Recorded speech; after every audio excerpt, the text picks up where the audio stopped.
1 2 3 4 5 6 1 2 3 4 5 6 అదేంటది ఎంత లెక్క పెట్టుకున్నా ఒక్క 10 పైసలు కూడా పెరగదేంటి? ఆగాగాగు ఏంటి టీ పొడి కింద పారబోస్తున్నావా? నేనేం పిచ్చివాడిని అనుకున్నావా? నేను 20 సార్లు పిండి పిండి పిండి పిప్పైన తర్వాత పనికిరాదు కదా అని పారేస్తున్నాను. పనికిరాందంటూ ఈ ప్రపంచంలో ఏదీ లేదు. అది టీవి చెప్తా. అవును, దీన్ని ఏం చేసుకుంటావు? రేపు చెప్తా.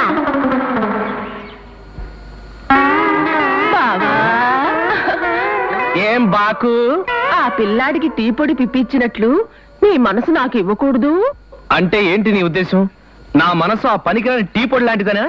అబే అలాని కాదు. ఏది కాదు? అసలు విషయం చెప్తున్నాను విను. ఆ పక్కింటి పెళ్ళం ఎవరో కాదు, నా భార్య. నిజంగానా? పచ్చి నిజంగా నా భార్యే. నేను పొదుపు మనిషిని, ఆవిడ ఖర్చు మనిషి. దుబారా ఎక్కువ చేస్తుంటే దూరంగా పెట్టాను.